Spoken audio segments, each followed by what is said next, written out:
I am. That looks nice. Thanks. You two look very snazzy. Snazzy is the word I'm using today.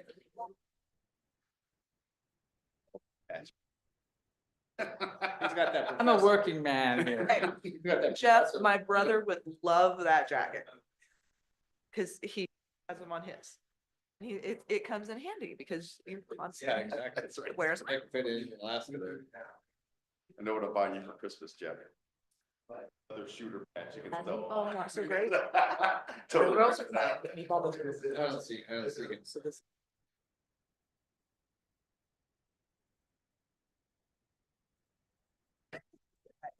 We got a 6-year. I got the gift giving machine.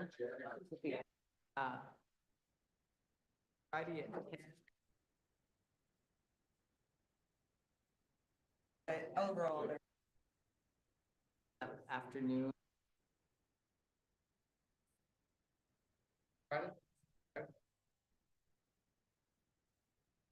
But it's not like a media event, public gets.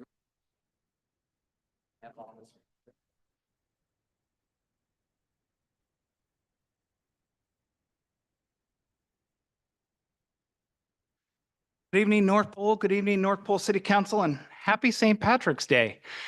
Today, March 17th, 2025. Thank you for joining us. Madam Clerk, please call the roll. Okay, Monday, March 17th, Ms. Glab, here. Mr. Claus, Here.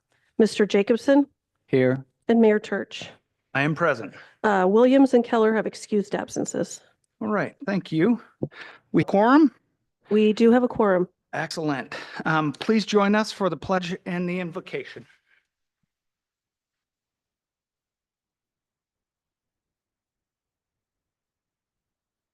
I pledge allegiance to the flag of the United States of America and to the republic for which it stands, one nation, under God, indivisible, with liberty and justice for all. Please bow your heads to pray. Dear Heavenly Father, thank you for bringing us together as a governing body. Thank you for affecting our decisions and helping us make the tough choices that we will have to make, not just tonight, but throughout our careers. We pray this evening for healing, not just on a city level, on a state level, but also on a national level. Our entire world, when it comes to politics, is turned upside down, and it's unfortunate that there is so much discontent and heartbreak throughout our country. Please bring us together as a people and help us to heal. In your most holy name we pray. Amen. Amen.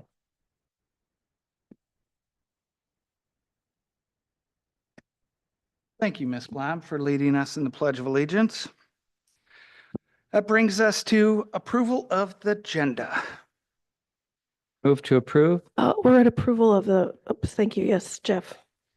I'll second the agenda approval. Any discussions or amendments to the agenda? Madam Clerk, please call the roll. On the evening's agenda, Ms. Glab, Yes. Mr. Jacobson, Yes. Mr. Claus, Yes. Mayor Church. Yes. I have 4 affirmative. Thank you. Would anyone like to change their vote? Seeing none. Brings us to action item 5, approval of the minutes from our meeting on March 3rd, 2025. I would like to move to approve those minutes from March 3rd, 2025. Second. Any discussion or changes to those minutes? Seeing none. Madam Clerk, please call the roll.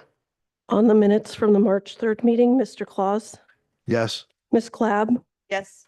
Mr. Jacobson, Yes. and Mayor Church. Yes. Brings us to communications from the mayor. It has been a very busy time in the city of North Pole.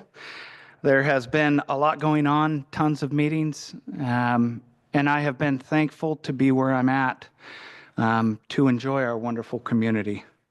I got the honor of attending the annual Tanana Chiefs Conference that was held at 8 Star, and they invited me to give a welcome address to the delegates that were there. I was so humble, a little nervous that it was very short, but very honored and appreciative that they brought the city of North Pole in on such a thing.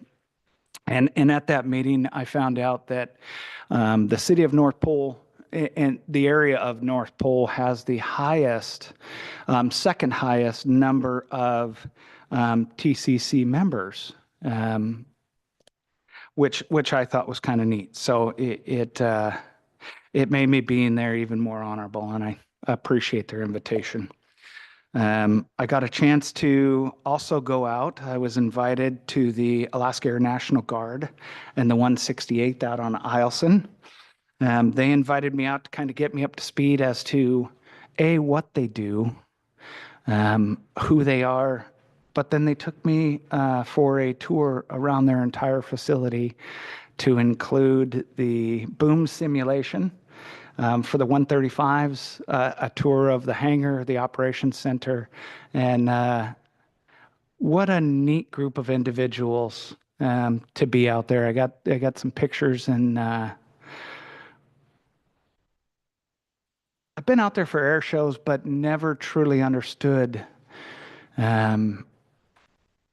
the work that they do and their quick response time in refueling planes all over Alaska and the northern part of our states from right here.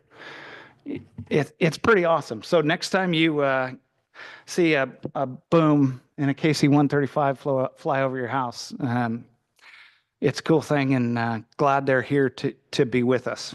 And thank you for having me out. It really was a great time. Good afternoon. The North Pole Economic Development, I know Howard, our committee chair, although he doesn't like to be chairman, he is here to give a report on that this evening. That's getting to be a great working group with a really good think tank. So I appreciate it as much as I fought kind of this committee. I appreciate the fact that there were some champions to bring that forward, and that they allowed me to stay on that, and now I get to be a part of that. So thank you for that. As far as what's happening here in the city and what I'm working on, I'm working at bringing the city together a little bit as far as what we spend. There's a lot of things that we as a city spend and purchase throughout every single department, from paper products, pens, cups, coffee. And we as a group have been doing that by department and individually. I'm trying to get agreements made so that we do that as a group, and we're able to use that group buying power to get a discount on the things that we already use. And save us a little money in the long run.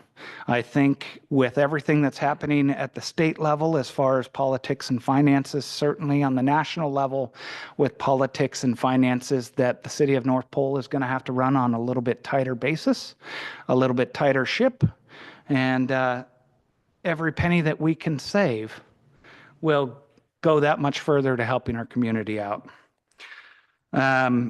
In the last couple of weeks, I attended 2 veteran cemetery meetings, and I'd like to give a huge shout out to Hank Barth and his group for making that happen for our community, but for our state and for our veterans.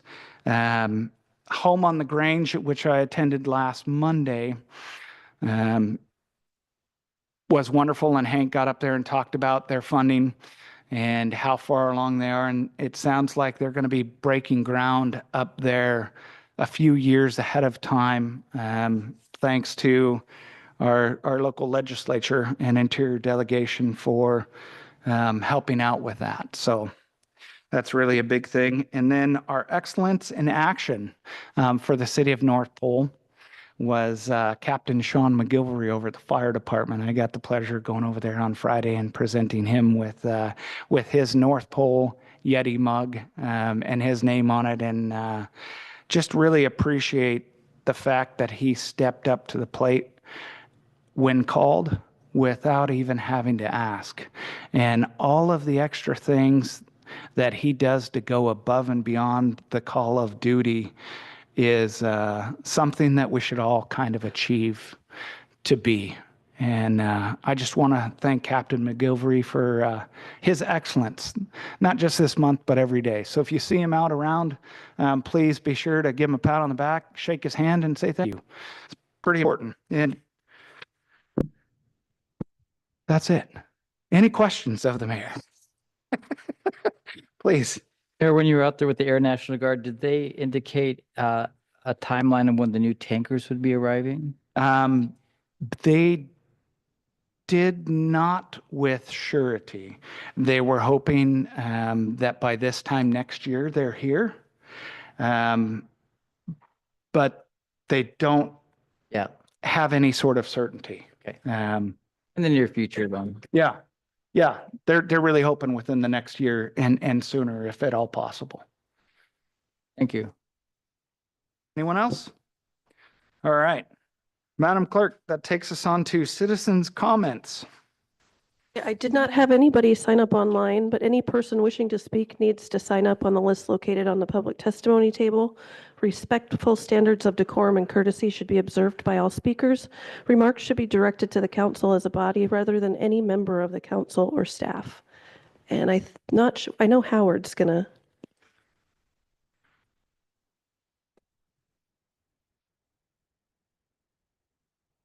Good evening, Mr. Rixey. Hair's a little bit low. All right. Anyway, yes, thank you very much for letting me speak tonight. This is going to be my North Pole Chamber update, if you don't mind. And it may need some extra time, if you don't mind. First thing, Welcome Center, the interim Welcome Center is going really well. The foot traffic is slowly increasing, so that's good there. Those that come in it are enjoying what we're doing, and we're still, again, this is all proof of concept, so we're refining our services, if you would, as we go, and they're getting more and more bolstered. So anyways, that's there. Our lunches, so we have a few lunches coming up here for May, or forgive me, March. Trying to skip into May already. For March, our luncheon is the 27th, so not this Thursday, but next Thursday there, and we have two speakers. So Jomo and company from FEDC is going to be making a presentation on their accelerator program. And then we also have Jade Green from the Alaska Small Business Development Center. She'll be coming in and doing that. So this luncheon is all geared towards business. In April, we're going to bring in the Job Center. And April is really, our whole month is predicated on labor.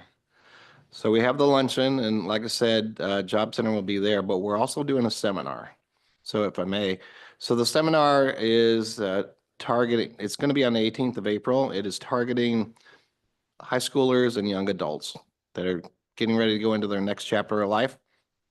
So, and the title of the seminar is So You Think You're Prepared, or I'm sorry, So You Think You're Ready. But we have a number of speakers coming in talking about, one, what's the economics of living on your own? Everything associated with plotting out your American dream. What's the options as far as when you're doing resumes? How do you build those? What's the do's and don'ts of interviews, evaluating employee benefits, all those kinds of things. And then we have speakers coming in and speaking to three parts there. One, going directly into the job arena, if you would. Another is going through apprenticeship programs, and then obviously the college route and the scholarships associated with that. So this is a seminar that's going to go from 8 to 3 during the day at the hotel. That's a Friday. That is a Friday. So if you're going to get students there, they're in school. We are working with the school, so. Okay.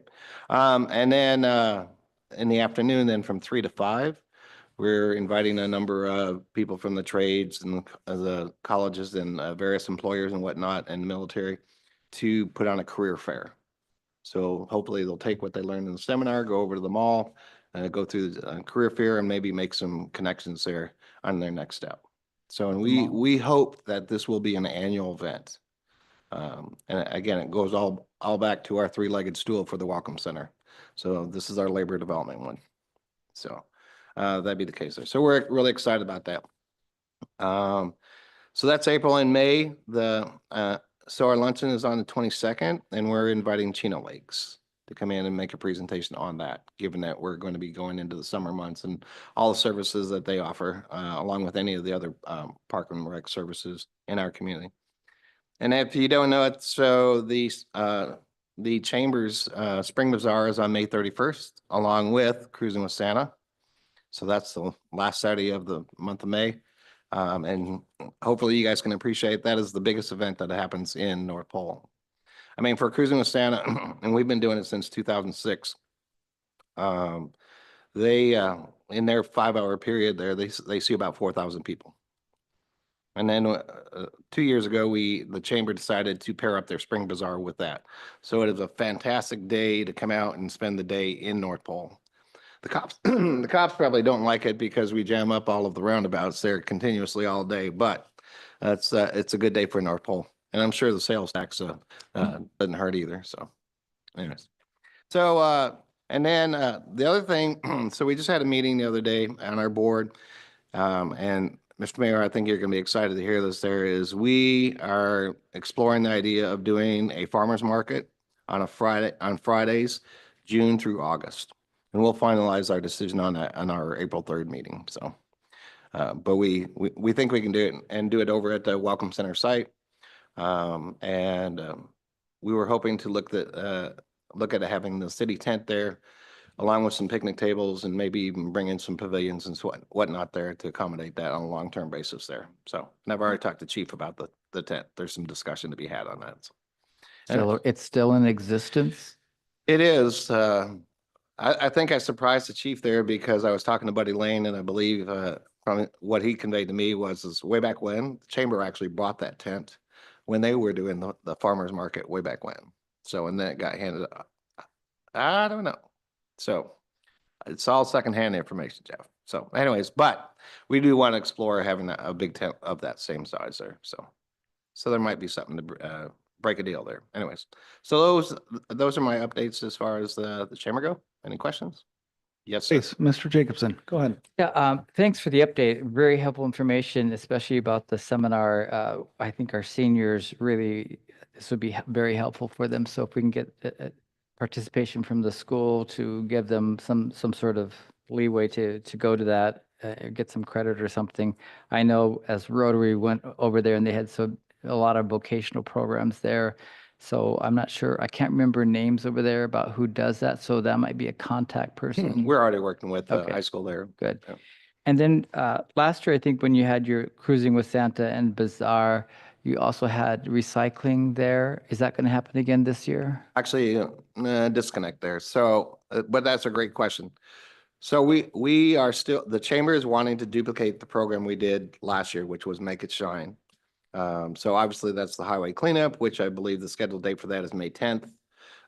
So on that day, we will set up and partner with the various entities there to do have a recycling Yeah, that makes point of sense. collection over by the Welcome Center, just like we did last year. Last year, we Okay. were able to collect electronics, hazmat, metals there, clothing, books and glasses, and we will want to do that. And then we also want to do the junkyard or the junk car pickup thing throughout the entire summer. So right now last year, we worked with Mayor Ward from the borough, and he gave us $3,000 to help subsidize that. My request, so we gave a great report last fall to the borough and said, hey, over the period of summer there, we collected and towed away either for salvage or for recycling their 30 cars in our community here, which to us, that exceeded our expectations by at least 5 cars. And there was more. Actually, when we got into September, we had more requests, but the funds had run out. So we have asked the borough to Mayor Hopkins there to give us $5,000 to expand that. I think is a great thing. The 2 tow companies were fantastic last year. And just to remind everybody how it worked, was if you had a junk car in your yard and you wanted to get rid of it because it wasn't appealing art or whatever. So you called one of those two tow truck companies, they would come out, they would assess it. And there was a kind of a two-avenue approach. If they looked at it and said, hey, there's salvage value, then they could hook up on it and just throw it away. And they would deal with the salvage, like, whatever the case may be. However, if it didn't have any salvage value and now it's going to go down to the recycling thing, the resident would pay $100. And then the chamber, using the borough money and our money here to offset that, we paid the rest of the tow bill. And the tow rate for the two companies there was significantly reduced from what it normally would be. So, and we will, so we started out with 1 car per resident. And then when we got into June, or July, don't hold me to the exact dates there, somewhere along the line, we extended to the 3 cars per resident. And I know you have some target yards out here in the community that would just benefit from that big time. So we will I continue, will we will do cover that. 100% of the homeowner's expense for the cars on the yard in Pinell. I know which one So you're it talking will about. be, you could offer that at free of charge, no cost to him. I will help pay for all of that. I know, I personally stopped by that particular yard and at least educated. But the don't person. tell him that No, I know, I understand. So, but no, we're very excited about the impact of that particular program and its success. Given everything that we're trying to do as far as making our community more appealing and safe, and as well as extend the landfill and all that stuff there, this is a perfect program there. There's no reason not to put the funding there. I wish we had other funding sources to rely on to help subsidize it there, but we don't. So, great question though. Mr. Rixey did a fine job extending your 5 minutes of citizens' comments.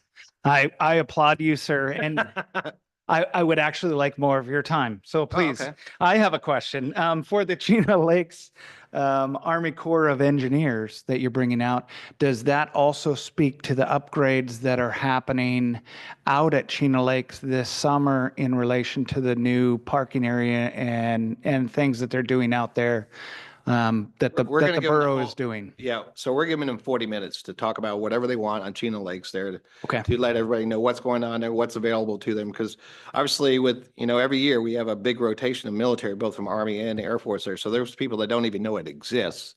So this is their opportunity to do it. And I realize, and some of you have come to our luncheons. So our luncheons typically right now have been averaging about 20, 25 people, which is great for our small community there. But we also do Facebook Live. And so as of late, we've been averaging somewhere between 40 and 50 people actually online engaged during the luncheon. And then we've been averaging about 400 views after that. So a lot of people are benefiting from the information that are happening in the luncheons there, so. And I do appreciate the live Facebook stream. I can never seem to get to your meeting because I have conflicting meetings, Right. but I do appreciate being able to listen to that and watch it to know what's going on there. So thank you for that service. One other thing about the senior education that you're giving, just on a personal note, I'm educating my 19-year-old about taxes. And as much as I love the school and mathematics and Pythagorean theorem, if they taught kids how to do taxes at our local schools, that might be just as advantageous as the area of a triangle for them to learn. I can appreciate that because I just had to walk my granddaughter through her first filing of taxes. And she didn't understand why she was getting money back or whatnot there. But anyways, yes. It's it a is. fun experience, but that might be something that if you wanted to have another class on that, that might be a really good one for next year in that January, February timeframe for those seniors or just graduated seniors or anybody that really needs tax help. Those people who kind of can't afford tax help and have very simple tax returns can do a TurboTax, but a lot of times just getting some education from a CPA would be great. So thank you for your time and thank you for that. Are there any other questions for Howard? Thank you, Howard. All right, see you in a Appreciate few. it. All right, that brings us, I'm sorry, are there any additional citizens online? I don't have any. Oh, Jomo's here. I wasn't planning on it, but this will give me the chance to say nice things about Howard. So yes, Jomo Stewart, President of Fairbanks Economic Development Corporation. I live in Taku, Westgate, and Fairbanks. Just a couple of things that are happening on big items on FEDC's plate, of which I'd make you aware. And actually, I want to make you aware because I'm going to want your engagement and participation. So FEDC is really at the early phases, although moving forward on a couple of very big enterprises at this moment. One of them is we've been contracted by the borough to lead the SEDS update effort. We do it is supposed to be updated every year. FEDC has always assisted with the writing of the big SEDS, the yearly updating of the SEDS, and of course, we do a lot of the legwork on the implementation of the SEDS. But this year, we're actually going to be running the enterprise. And so we just made our big schedule of engagement where we listed out all the major industries so that in the very first 2 weeks of April, we can have those big meetings. And so if you're part of any of those industries, if you get the call, if you'd please show up and give us your input. We're trying to set up a system for follow-up in case we have low turnout for any one of those sections. But again, right there at the onset, we're hoping to do some nice big meetings right at the top of April. The other big enterprise we're working on, of course, is our annual report. Remember, we did a big one back in 2024. We're doing it again. This actually already started. This started way back, actually, the end of last year. But something that's about to happen, we've been working on a survey. It's been mentioned a couple of times during this meeting. That again, we've got quite a bit of uncertainty relative to things on the federal level. You know, one of the sometimes uncomfortable realities of our community is that 70 cents of every dollar that pings around the economy originates somehow, some way in government. And so risks to that government spending, either as paychecks or contracts or grants or loan payments, can have, just like the price of oil, can have an outsized impact on our economy. As part of the survey, last year we did a business climate survey, just very high level, you know, get a temperature check from our business community. How do you feel? And it was good. It gave us good results. But this year, we're going to try to use it as a bit of an instrument to try to get a better understanding of the level of exposure our business community feels relative to what's going on the federal level. And so we've added questions like, you know, what percentage of your revenues come from state or federal or local government sources? What percentage of your inventory relies on international value chains, you know, so those kinds of questions. So I hope when that survey comes out, and it should be imminent, that you'll go ahead and take the survey so we can get your input. Also, and this is where I get to praise Howard. Again, we had a pretty limited pool last year. This year, we're working hard to try to expand the number of potential respondents. So we're working with the North Pole Chamber of Commerce. Howard has agreed to pass it out to his membership, which I believe is 400 strong. That's our contacts, yeah. His contact list. I'm working with I've got an agreement from the Fairbanks Chamber of Commerce to do the same, Explore Fairbanks to do the same. And so again, if you see those things, or if you'd like to be able to forward it on to other folks in your networks, please feel free to do so. Because again, we want to get really, we want to figure out, again, our level of exposure so we can all start to plan to mitigate any negative impacts should they materialize. Okay, so that's it. Excellent. Any questions? Please. Yes, is your survey going to include reference to the bypass mail? Because that's heavily subsidized by the federal government, and without that, we can't ship to the outlying areas. It's not. And now that you've just mentioned that, that would be another one. Any other questions? Thank you, Mr. Rixey.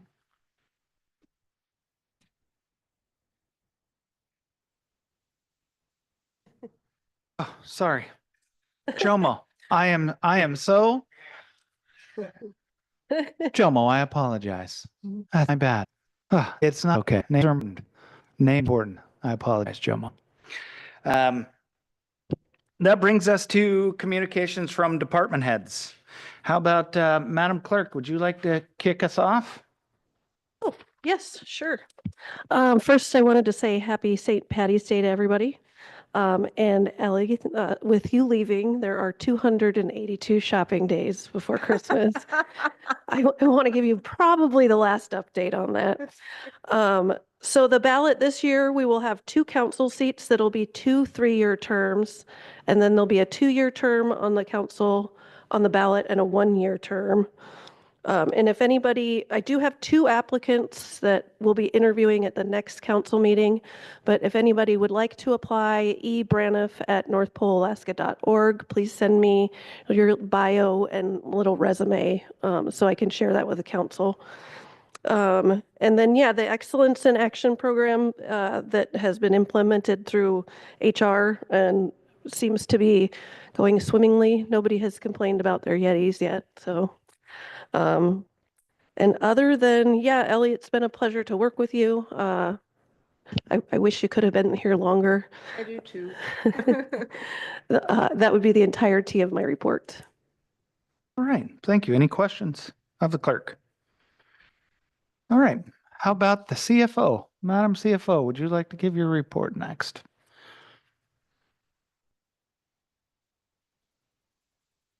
Good evening. Yeah, Good evening. this needs to go lower, There's a button on the front of the, not plugged in.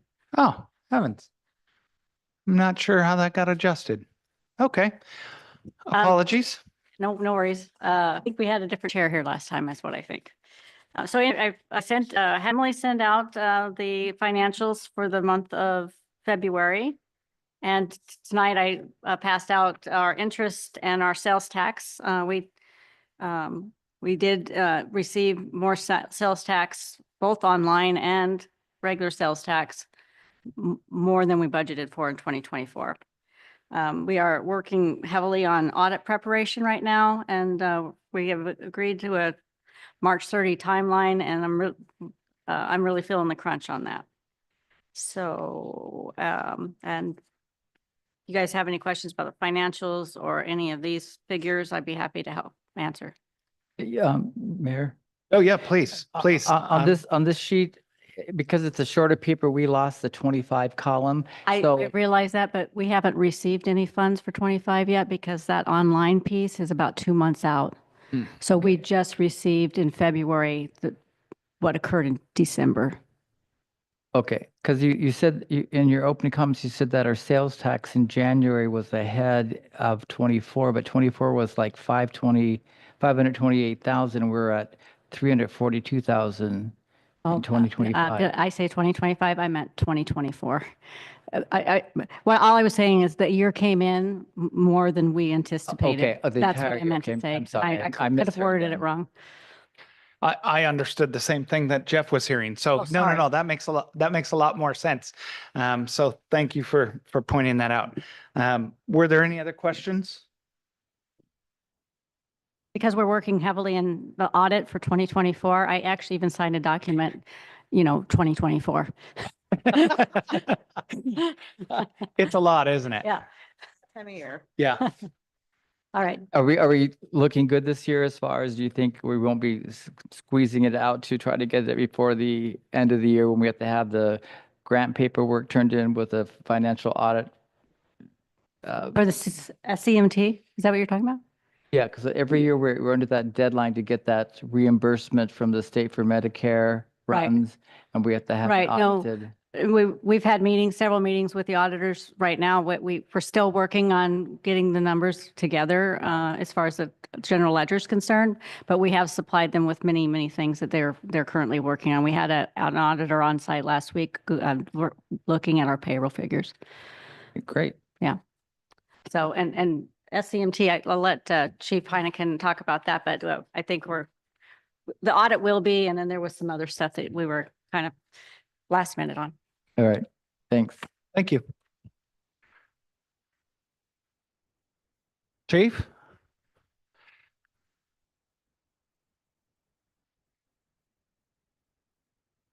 Good evening, everybody. Good evening. Glad to see everybody. Yeah, just to start off, to talk about the SEMT thing. The complication each year with that is that our SEMT deadline is actually in May, where the deadline for the audit, correct me if I'm wrong, Trish, is June 30th.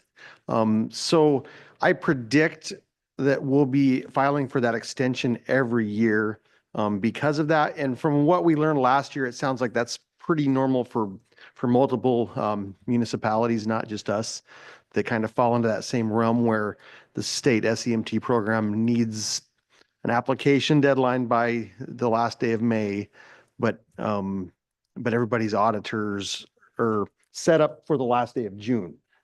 It's pretty common to get the extension. We have 2 years in a row. I plan to file for that extension again this year. I have no idea. I haven't talked to Trish in depth about the audit. If something came in May, then we would not need that. But preemptively, I will just say that I plan on filing for that July extension every year that we need to. So shouldn't be a big deal. Hasn't been a big deal in the last 2 years. So on to my actual list here.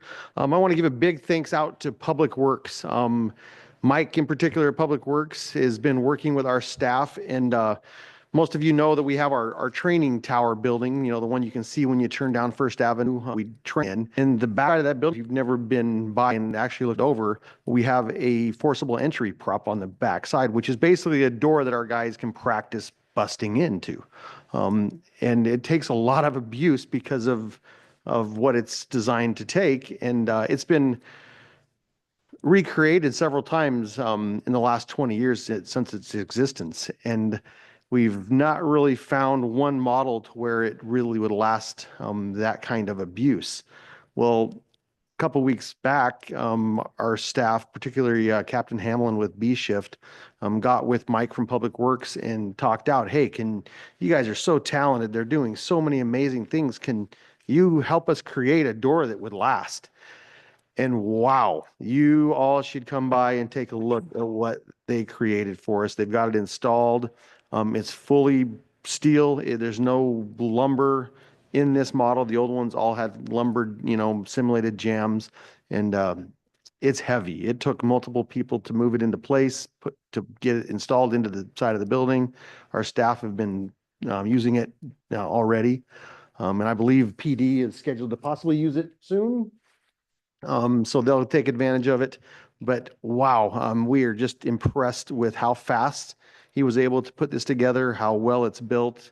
It should last a long, long time. I don't know if we'll be able to hurt this one. It's so heavy duty. So again, big thank you to Public Works, to Cody, his staff, for taking the time and working with us there. Tremendous partnership there. That they don't. A lot of workers' comp claims comes from body slamming doors and kicking them. And That's a great point. And I can go into that a little bit more. That's what this door is specifically for, is that is something that if we were to ask a layperson to go take a door down, that's how they would do it, is with their body. We do it with tooling. And so does the PD, different techniques. And that's what that door is exactly there for, is to teach them to open a door without using techniques that would hurt them. Because we've had actually firefighters hurt on emergency scenes trying to open doors with their shoulder, with their boot, stuff like that, where we have tools, we call them the irons. It's a Halligan and an axe, a sledge axe, not a picket axe. And most residential doors are actually pretty easy to get through with the set of irons. And then this door is actually designed, he designed it to where what it is we add wood into it that is basically the shear point. Depending on what type of wood and how many pieces of wood we put into that door depends on how strong it actually is and how hard it is to force. So as we're teaching the brand new recruits, you put just one light little piece of kindling in it basically, and it snaps really easily. So they can learn the techniques.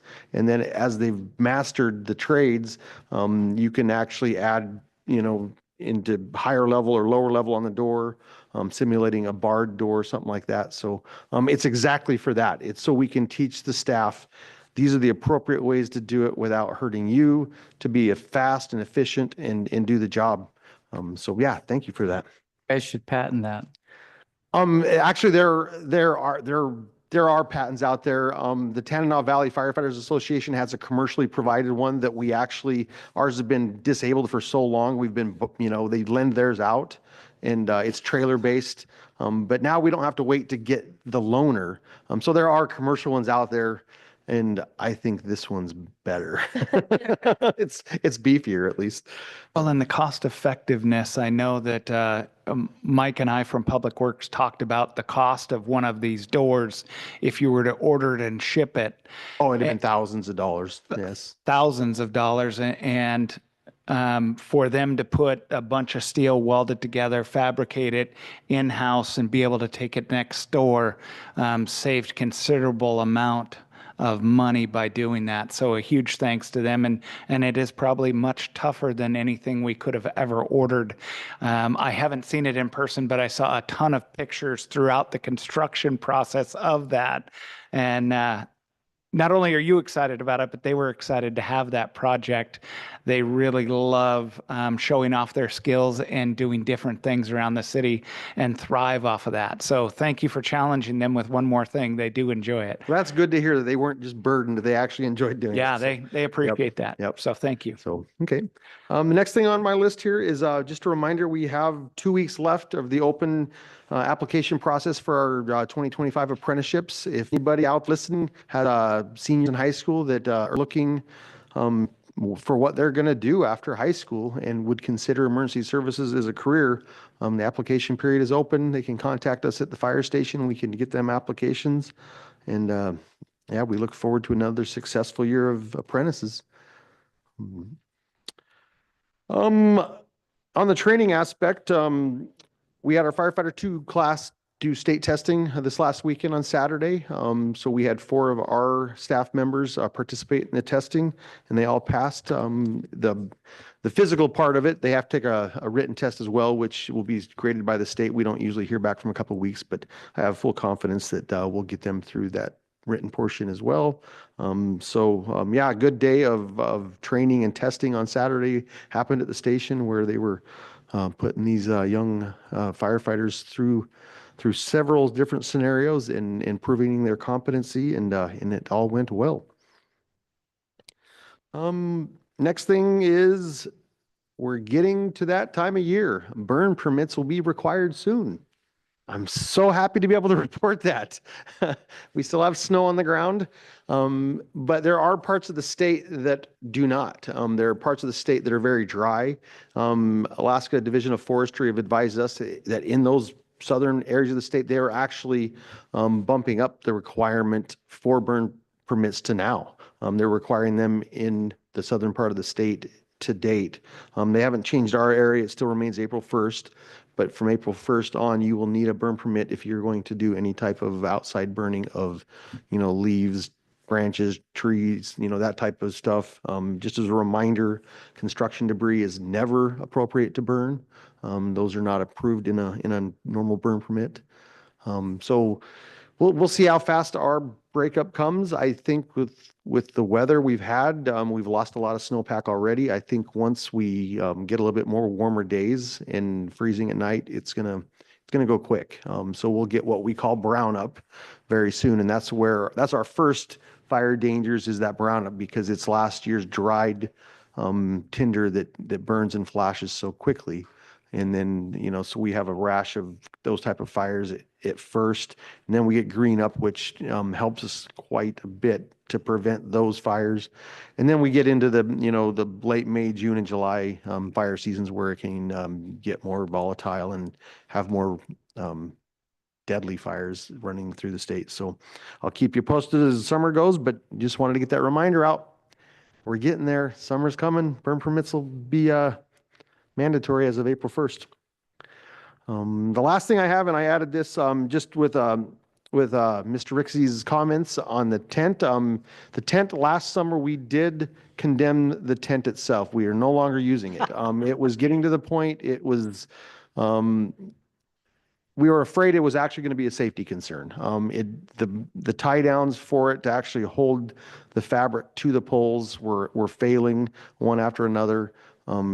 The cost of repair for it when we looked into that several years ago was not worth what it would cost to repair the tent. So I believe last summer, the last time it was used was at BuzzFest, that community event. And then after that, we kind of made that hard decision, which we've kind of said it for about 3 or 4 years, and we've been looking at it needing to be replacement for over 7. I know when I was the deputy chief, I put together replacement costs, gave them to Chief Coonan, who I believe it might have been Mayor Ward, it might have been Mayor Welch. I couldn't tell you timing wise. He had approached them saying, yeah, the city tent this is what it would cost. There was no interest in replacing it then. I know I had conversations with Mayor Welch myself after becoming the fire chief. This is the city's tent, it's not the fire department's tent, and there was no desire for the city to budget to replace that. So I would welcome any type of solutions if the city wanted, they would have to budget for it, of course.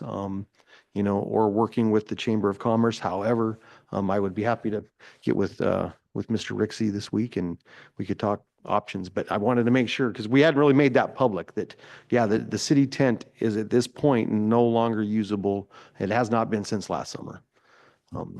And with that, I can take any questions. Please, Councilman Jacobson. So when you say not usable, you still have the framework, basically? Yes, when we had it evaluated, even the report, did not put eyes on it myself last summer, but the report was the fabric was absolutely, we needed to stop using it. The poles and stuff we still have, but several poles had bends, bows, issues with them. So the recommendation I was given last year by our staff was it would probably be smarter to replace it all if it had to be replaced. And back 7 years ago, approximately 7 years ago, when I just priced out the canvas, and that was at that time $3,000 to $4,000 from what I remember. The full tent, I don't know what that would cost. Because with costs escalating, I would hope that if we could salvage the framework and just buy replacement parts for that, and then go like with Alaska Tent and Tarp to see if they could build us a canvas rather than try to get everything out of state and shipped up here. That might be a more economical option. Those tents are running 50, 100, 150, 200, 200,000. So it all depends on what you want and how fancy. And like I said, it is the city's tent. I've said it for several years that the fire department has no interest in keeping the tent up. And at this point, we don't have an interest in being the oversight of this. I believe it would be a better public works type of entity that would manage this. The history that I have with the tent is the reason that it ended up being in our realm was we were the only people that had the personnel capable of dealing with it back then because public works had one person. That's not the case anymore. It would definitely, in my opinion, fall better in that, or if the city decided to get back into the tent business, I would recommend getting with Public Works and working it out through them. I mean, we're always available to absolutely help, but I don't want that to come across like we don't want anything to do with it. And we have the staff that are working, weekends and nights that can come help put it up, take it down, but it should be Haul managed. it away. Yeah, it should be managed in a Public Works facility though. Understood. I appreciate that. And I also think always worst case scenario, I think it's a great thing to be able to provide to our community, but it also brings the city inherent liability. So I understand you being able to play devil's advocate and be on both sides of that, but to notice a problem and decide enough's enough and remove usage of that and not trying to extend that anymore and knowing enough. So I appreciate that. And you mentioning the burning of construction materials and how deadly and dangerous it is burning pressure treated or all weather type wood. Not just the smoke that comes from that and the inhalation damage, but also the ash that creates, and those chemicals being burned and turned into an ash can do terrible things to our fish and waters very quickly. So thank you for bringing that to the forefront and mentioning that this evening. Appreciate that. Any other questions? Thank you, Chief. Yep, thank you.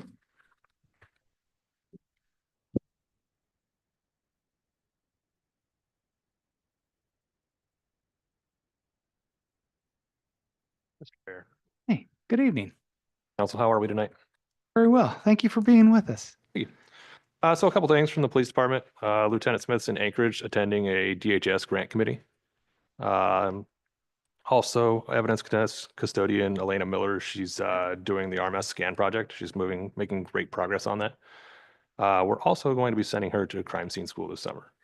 Also, third on our list is we're looking for an officer to send to DPS firearms instructor school, as well as EVOC instructor school to help alleviate some of our other trainers, help get more people. So we're not just sticking all the training on a couple certain officers. We're trying to spread the load across. So all I've got tonight. All right. Questions? Any questions for the sergeant? Thanks for being here. Yeah, thank you for being here. Appreciate it. Yeah, it's nice to see you over here. Okay. I hope that I haven't missed anyone, Madam Clerk.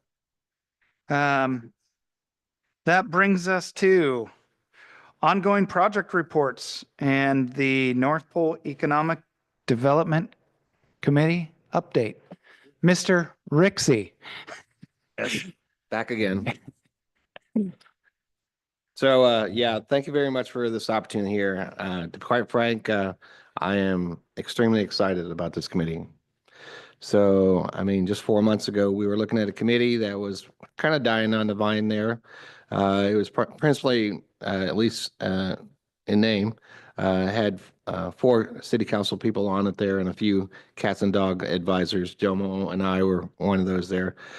And I understand your apprehension that you had in January there. So I do that. But I am excited to tell you and share with you and those that are listening there the composition of this committee. And this was previously endorsed in December by the city there as to what this new composition is made of. So now the committee is now only has 2 city council people, and currently that is Mayor Turch and Councilman Keller. We have one, Tiffany Wyman. She's from the Summit Church and is representing the nonprofit arena there. Jomo Stewart from Fedco, Scott McRae from Explore Fairbanks. We wanted a couple business people, so we have Trevor Hansen from Century Hardware, and Bryce Ward for his construction company there. And then recently we added 2 more, and that was Barbara Haney, primarily because of her expertise in economic development. And one of the previous members there was Clinton Summers, who I'm labeling him as an innovator. I'll just say that. So he's into everything there. So, I mean, this is 10 people. And where we had difficulty getting people to show up in our smaller committee last year, I can honestly say in these last 2 meetings there, at each meeting, there was only 1 person absent. And it wasn't the same person between the 2 meetings. So 18 people coming together in the course of 2 meetings there, and it's really been very productive, and I'm excited about it.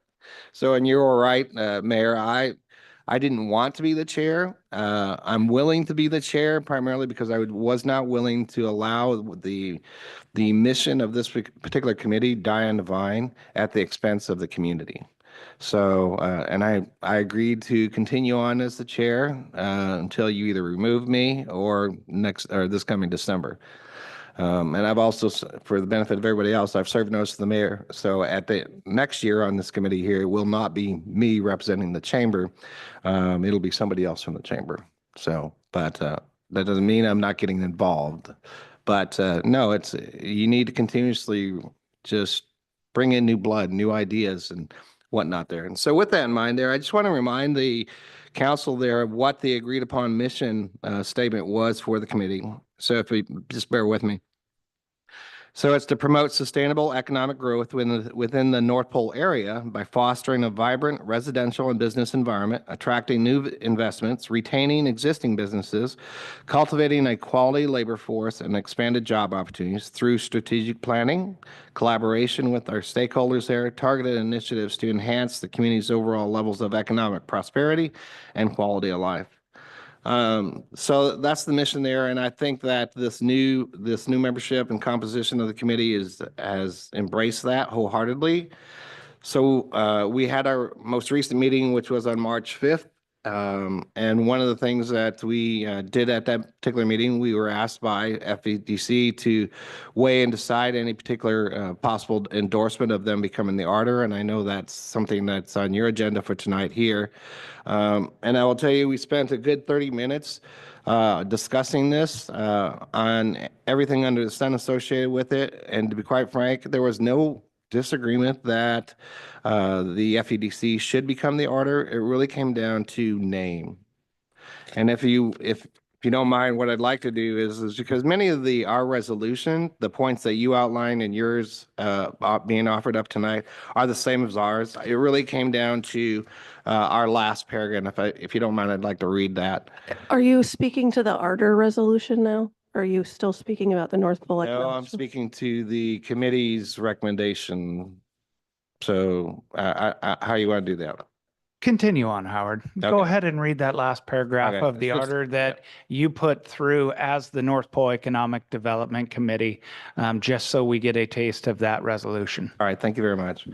So again, the last paragraph reads as follows. Now therefore be it resolved by the City of North Pole's Economic Development Committee that it supports FEDC's application to become the official auditor for the interior region of Alaska and recommends to the City of North Pole City Council to endorse a similar resolution in support of FEDC's designation as the auditor for interior Alaska, encouraging the FEDC to operate the auditor under a more inclusive name representative of the targeted support areas inside and outside the existing boundaries. So again, so we do have that recommendation, and I know I've offered copies to you, Mr. Mayor and Emily, so if you want me to leave this copy, that's fine. But that is one of our recommendations in that regard there. The other thing I'd like to talk about is Can I get a council member or the mayor to give him more time? I No. move to extend Howard Rixey a little bit more time on his ongoing report. I didn't know I had a time limit, but okay. Under new businesses for us, at that last meeting there, we did in fact review the borough's 2019 Salsa Badger Road Area Plan, kind of the executive summary there, as well as FEDC's 2023 Annual Economic Report there. And that helps set the stage for what we're trying to do, and that was to look at initiatives that we can bring about and encourage and recommend to the city council. And that is where our challenge is. And so if I can just wrap and just read this one paragraph from our last meeting summary there, and I'll give you the flavor of where we're going. So nearly 25 minutes were spent reviewing the existing list of community initiatives previously developed by the 2024 committee. The committee members expressed and highlighted a number of ideas and concerns related to items on the list. The committee agreed that that its opportunity was to capitalize on low-hanging fruit that would create impactful short-term successes for further support. There was also consensus that any initiative taken up had to support a two-track. One, inviting businesses and others to come into our community, and then the other is inspiring potential businesses, organizations, and residents that our community was a great place to be, live, and thrive.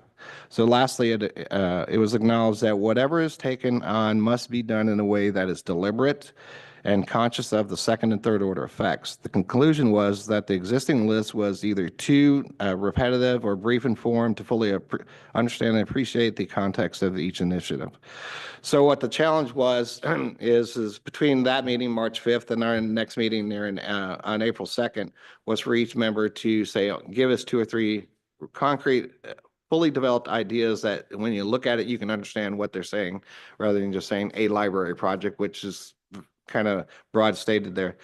So we've been receiving those inputs from the committee members, and I'll be farming those out prior to the meeting there for them to consider at the next meeting. But our goal is to identify 3 initiatives that we can honestly put forth and complete in the 2025 year. So by December of 2025, to spur that extra energy and what have you. So that's where we're at. And again, I am very happy with how we're progressing there and the enthusiasm on the committee. So that's my report. I am too, and thank you for your leadership in putting that together and in the group that we have moving that forward. And the availability to narrow down 3 specific goals that we have for the 2025 year that are actually attainable really speak to making things happen for our community this year so that we can plan for longer projects in the future years. And I am super excited, just like you, ramped up about making this happen. So thank you for your leadership and for your dedication. The reason that I truly believe that we have such a good turnout is your reminder emails.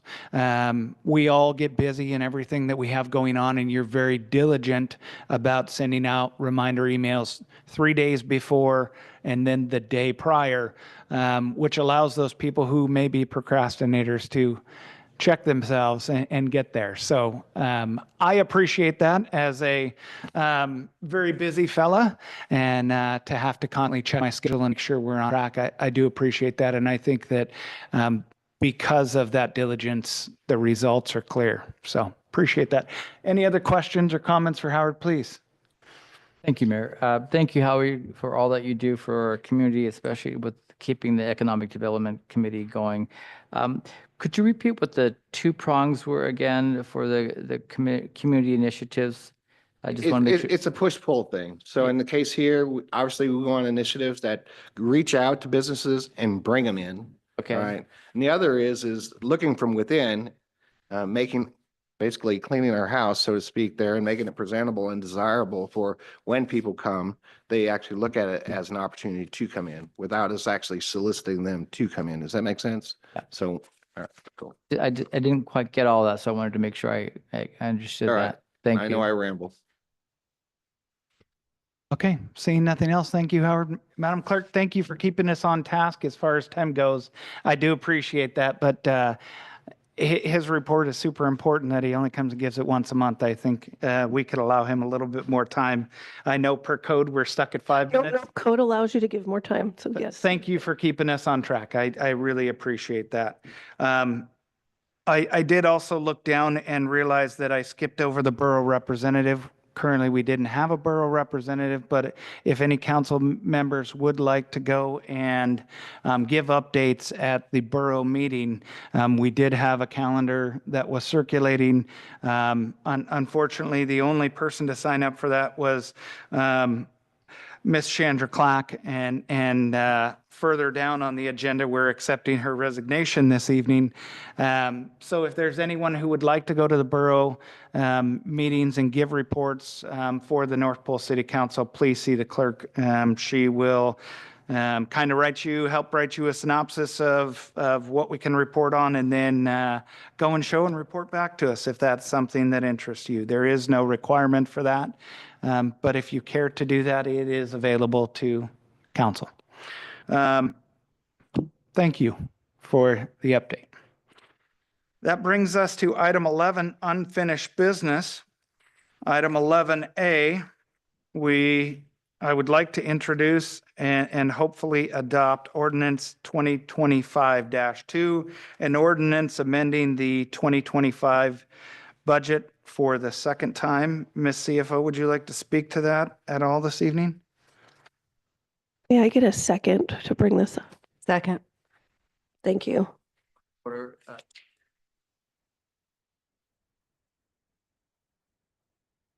Oh, I'm sorry. I heard him say adopt, hopefully adopt. Did I hear that wrong? I believe I said adopt, but yeah. Oh, did I say both?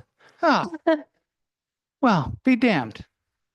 Since it is second I'm reading. not perfect. I will I notate. appreciate that. Yes. So I would like to move to adopt that resolution 2025-02. I'll second. Okay. Is there, Oh, is there- man. All right, I give up. I'm not introducing anything. is there any public Anything. comment from anybody? Excuse me.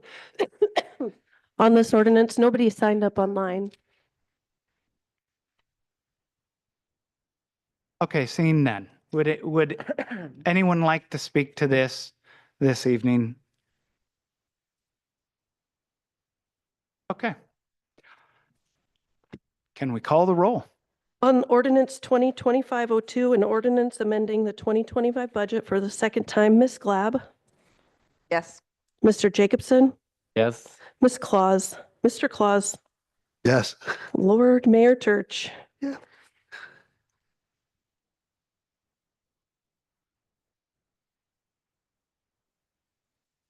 Yes.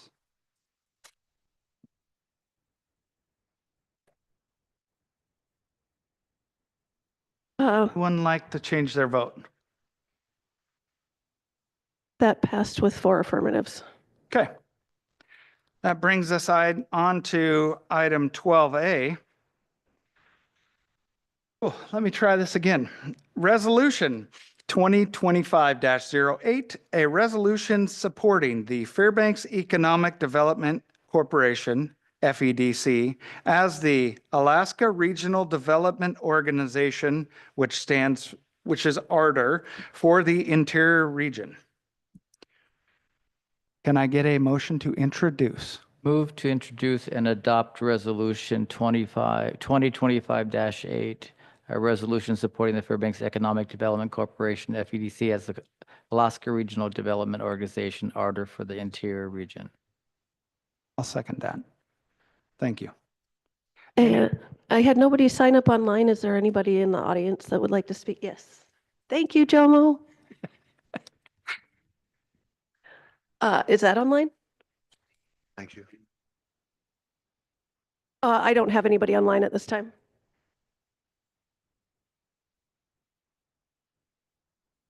Thank you, Jomo, for the handout.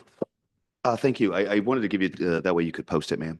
Again, I'm Jomo Stewart, President of the Fairbanks Economic Development Corporation. I don't want to belabor this. If you all feel good, I don't want to eat up any more of your time this evening. However, I did bring a brief presentation, just giving a little bit of context, where we've come from and why we're asking for what we're asking for, and where a little bit of understanding of where we hope to go.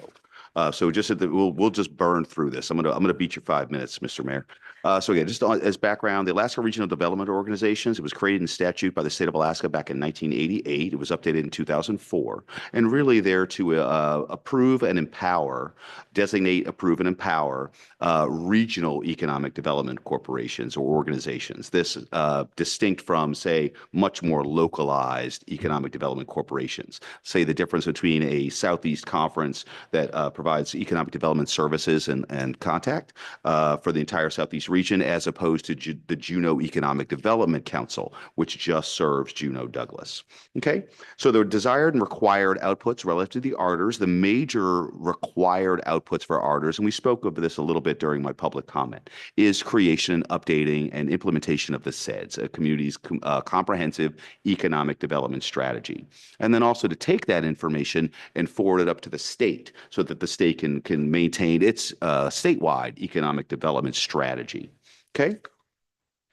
Now, the ARDER application, really it goes to the Department of Commerce and Community Economic Development. The requirement is that you get resolutions of support from 75% of the municipalities within the jurisdiction you hope to serve, and 75% of the fellow EDOs, economic development related organizations within that same jurisdiction. Now, for our purposes, FEDC is requesting simply a transfer of the ARDER status currently held by the Fairbanks North Star Borough Economic Development Commission to FEDC within the existing municipal boundary. Okay, so no expansion at this time. Under the understanding that at a future date, should this community wish us to do so and acquiesce, and other communities, should they wish to join and acquiesce, that we could expand the border at some time in the future. Again, coming back to the city council at that time for your approval, not unlike a road service area. So becoming the ARDER, again, the major questions were to be or not to be. Other big questions are, do you go big right out of the chute, or do you start small? And then, of course, into what might you specialize? As far as the first question, to be or not to be, again, this has actually been a multi-year process and discussion initiated by, in fact, the former North Star Borough Mayor, wondering if we might like to pick up the mantle. For many years, it really wasn't a big issue. And in fact, when it was first established in 2004, Mayor Jacobson was the mayor here in North Pole. Jim Whitaker was the mayor there in Fairbanks. There was a very close relationship between the CEO and the mayors. It all worked out fine. Over time, the borough recognizing that, again, that we actually do all the legwork relative to economic development services, and that there was no more state funding instantly appropriate every year. They were just having lots of work with no income. They were encouraging us to pick up this mantle. Finally, it's the fact that FEDC would be oriented and encouraged to try to make more of having the Arter status than the borough is inclined to do, and in fact have more latitude to do more with the Arter status than the borough can. Because we, as a private economic development corporation, we can operate all across our region where the borough is bound simply within its boundaries. Although, again, we're starting small. So regarding FEDC projects, that's on the next page, just to show, again, these are the suite of projects we do at FEDC. Again, we provide the direct economic development services across our community, have long been done it for the city of Fairbanks, for the borough. We always worked in close partnership with Buzz Otis when you all had your own economic development corporation. And once he passed away, we stepped up to, again, make sure you had those services provided, have been doing so. Then you also see FNS that support an annual report. Just a quick snapshot of our board of directors, just to show that our board of directors, and if you look at the next page, these are my current directors. You see, it's a very nice cross section, both of our municipalities, but also major industries and industry players across our community. If you look at the next page, and I don't intend this as a slight to the current Economic Development Commission, but when you stand up my board against the complement of the Economic Development Commission and also how it's populated, again, we look a lot more like you would expect an Arter to look. We have representative from all our municipalities. It's baked right into our bylaws. We have representation either by bylaws or custom of major industry sectors and economic players. Whereas again, the borough is really up until last year was entirely populated by either the mayor or the presiding officer of the assembly. And it's only been in the last several months that you got specific representation by the city of Fairbanks and the city of North Pole. So becoming the Arter, this is just for me to let you know that, again, we haven't been lying on our laurels. We've been actually working at FEDC to be ready to be the Arter for several years now, and have in fact been building on that record with more intensity over the last several years. Part of that is, it's a universal good. Whether we're the Arter or not, my board and this community wanted us to pick up and have more of this capacity and provide more of these services, and so we have prepared ourselves to do so. However, it does, of course, complement being the Arter. Things like working on the SEDS, now being ready to update the SEDS, doing in-depth economic analysis relative to our economy, speaking on opportunities and challenges to all, to those who need to know it so we can work on them, all of those fancy things. And of course, we've been building it now into both our strategic and tactical plans for the last couple of years, as well as our budgets to be able to support those enterprises. Finally, the second to the last page, again, we're intending to start within the Fairbanks North Star Borough, but this just gives you an example of, again, the scope that we might grow into over time. Again, should the community, FEDC, and those other communities choose for us to do so. Our decision at FEDC was to be prepared, build a record of quality service that we might offer to our communities, build the capacity to serve, and then ask if they'd like to be served rather than ask if they'd like to be part of our Arter and then figure it out. Okay. So thank you very much. I do want to just give a big shout of thanks, of course, to the North Pole Chamber of Commerce, to the Economic Development Committee, and to yourselves for considering this. And thank you very much, Mr. Mayor, for bringing it forward. Yeah, my pleasure. Any questions? Thank you, And I'm sorry, Mr. Stewart. I ran 1 minute long. I'm sorry. Sir. I didn't notice, and that's okay. I appreciate the report. Thank you, gentlemen. That was excellent. Any discussion on the Arter and resolution of the Arter? I think it's much needed. I think this whole process was slowly dying on the vine in the borough with the struggles with the city of Fairbanks over different topics regarding economic powers and representation, that this will make sure that this part of economic development continues and thrives. So thank you for stepping up to the plate. Thank you for that. Madam Clerk, is there anyone online who would like to give testimony or comment on this? I do not know. Okay, seeing no further questions, Madam, please call the roll. On Resolution 2025-08, a resolution supporting Fairbanks Economic Development Corporation as the Alaska Regional Development Organization for the Interior Region, Mr. Claus, Yes. Ms. Glab, Yes. Mr. Jacobson, Yes. Mayor Church. Yes. Would anyone like to change their vote? And that passed with 4 affirmative. Okay, thank you. That brings us on to new business item 12B, memorandum of understanding with the Fairbanks North Star Borough, the city of Fairbanks, and the city of North Pole for a multi-jurisdictional hazard mitigation plan. Move to approve the memorandum of understanding Fairbanks North Star Borough, the city of Fairbanks, and the city of North Pole for a multi-jurisdictional hazard mitigation plan. I'll second. So moved and seconded. Discussion about that. I guess, first of all, a little bit of background as to what it is and the cost of such.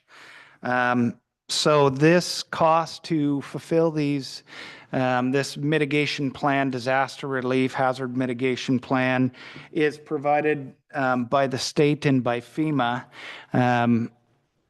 The only true cost that the city of North Pole will have, according to the paperwork, is to provide a meeting place for our citizens area-wide to discuss what they would like to see covered in the mitigation plan and report those back to the committee, who then will decide how to formulate that plan more effectively to cover different aspects of whatever gets brought up.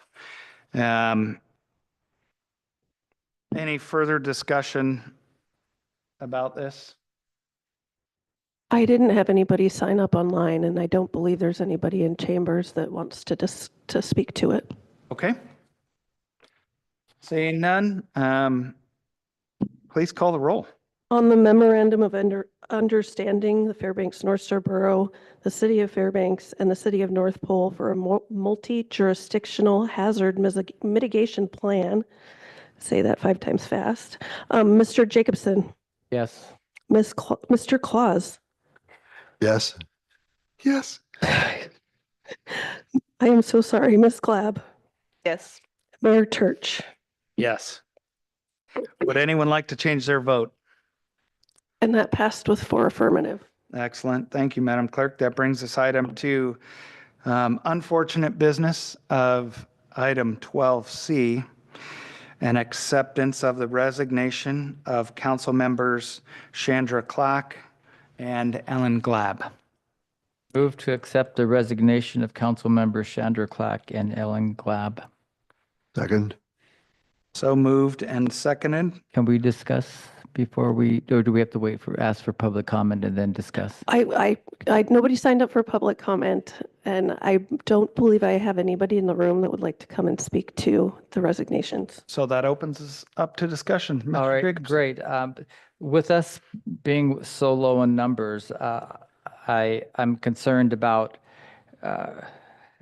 having a duly formed council to address this. So I'm going to make an amendment that will allow us to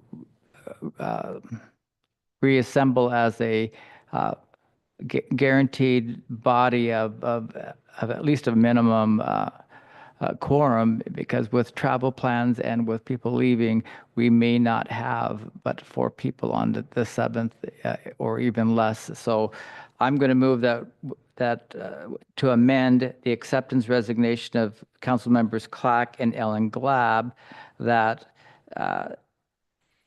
starts the clock ticking today, March 17th, but that the council will interview candidates for that on the April 21st meeting, not the 7th, and that also will amend Ms. Glab's resignation letter to be in effect at 11:30 p.m. April 7th, in case we need to have her presence as to make a quorum via telephone.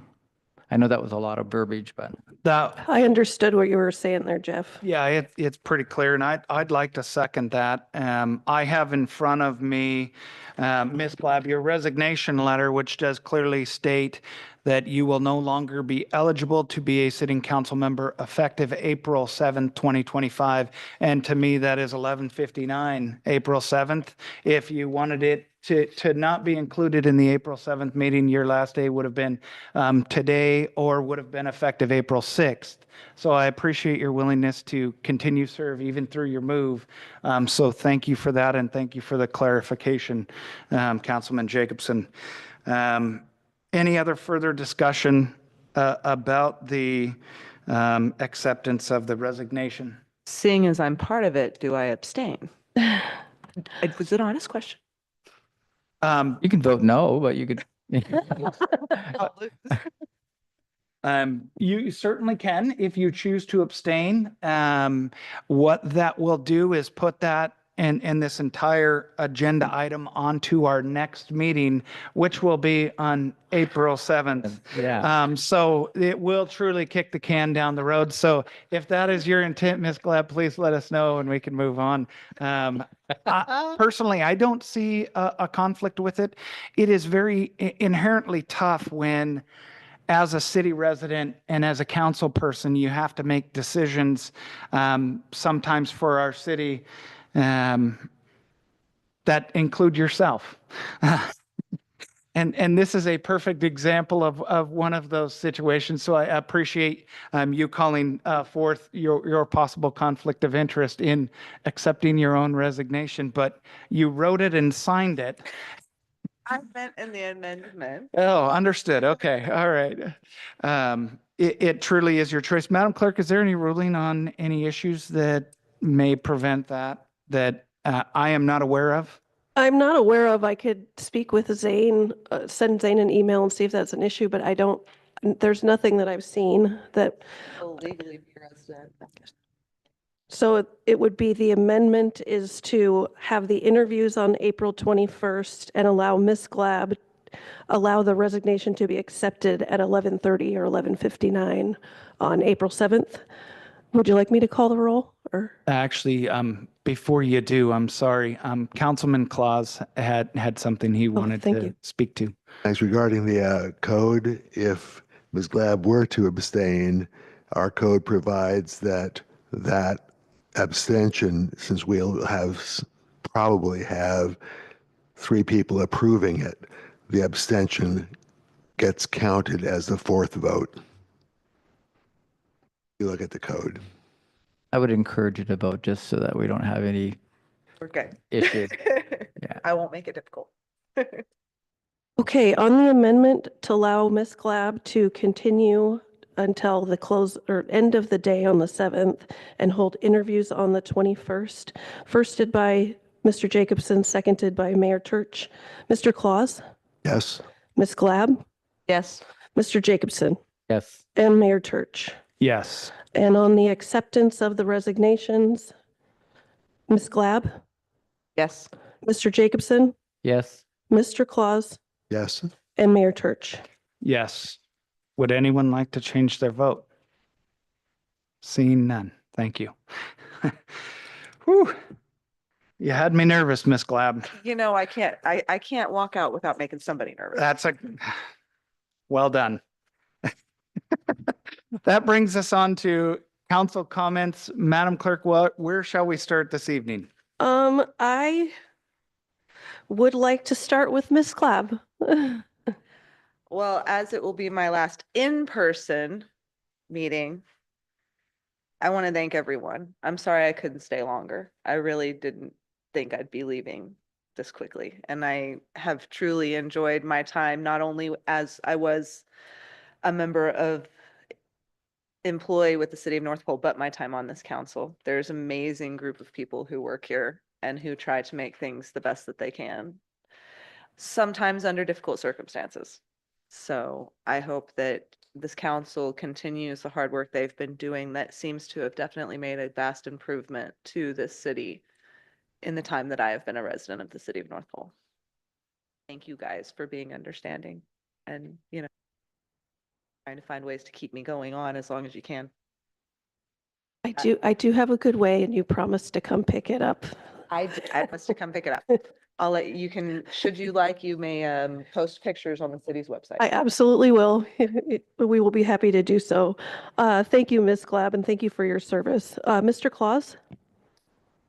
So it's been a pleasure having you, Ms. Glab, on city council and also as an employee previously. Thank you. I wish you and your family well. Thank you, Mr. Claus. Mr. Jacobson? Yes, thank you. To continue that theme, Ellie, it's been wonderful to get to know you over the years in both your capacities. And even though your time on the council has been short, you've been very informative and helpful, and we needed that stability. So thank you for helping us. We had gone through a really rough patch, and so it was nice to have a breather there. Also, during your short time, you tackled something that we had never done before, and that was to distribute military gifts to North Pole students. And so, between you and the other council members who were involved with that, you made that reality happen. So thank you, because that was the first, and we didn't know how that was going to roll out, and it worked out very well. So thank you for that, and I wish you and your family all the best. Especially as you're traveling, that there won't be any incidents from here to there, and that the Canadians won't hold you with high exit fees for traveling through their country or entering it. That's just a day-to-day thing. Just a brief update, a sneak preview. We finally have the World Report on the Giving Machine. There will be an event on Friday, and then that information will be released through social media, and I will have that information to present at future council members or at council meeting. I can just say that the Giving Machine here in North Pole was one of the most successful events per capita. Way to go, Jeff. Yeah, it was amazing. And I'll just leave it at that because I can't really say more. Also, congratulations to Sean McGilvery for his excellence in action. I'd like to learn more about the Yeti mug, but I think that's kind of a cool thing. And I'm glad that we are recognizing employees, because we certainly do have phenomenal employees working in all of our departments, and we are very fortunate that we have them and that they continue to serve our community. I'm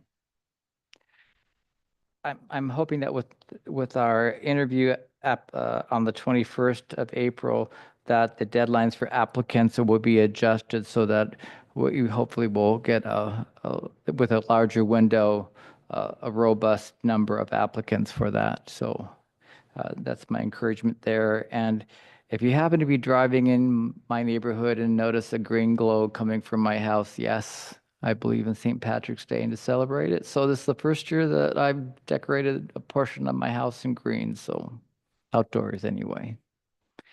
And with that, I appreciate working with everyone tonight and our staff that stayed several hours to hear everything.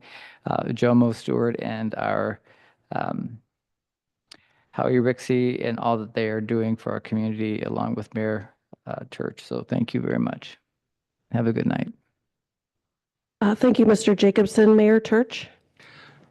Thank you. Councilman Jacobson, thank you for bringing up Toys for Tots. Tonight, I know that we are accepting the resignation and did accept the resignation of Chandra Clack, but she also deserves some recognition for her part in the Marine Corps program, Toys for Tots.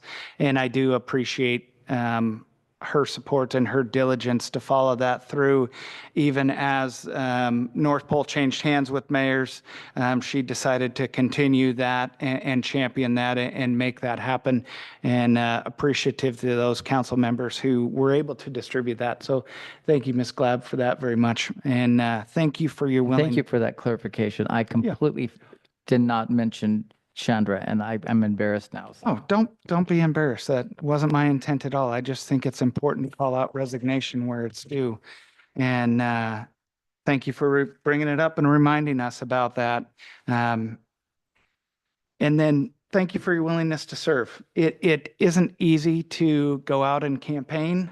It's certainly not easy to stand up here and try and make the best decisions for the city that you live in and talk with your neighbors and decide the best path moving forward. But we do appreciate your time served, not only as an employee, but also as a council person, and the difficulties that come with that.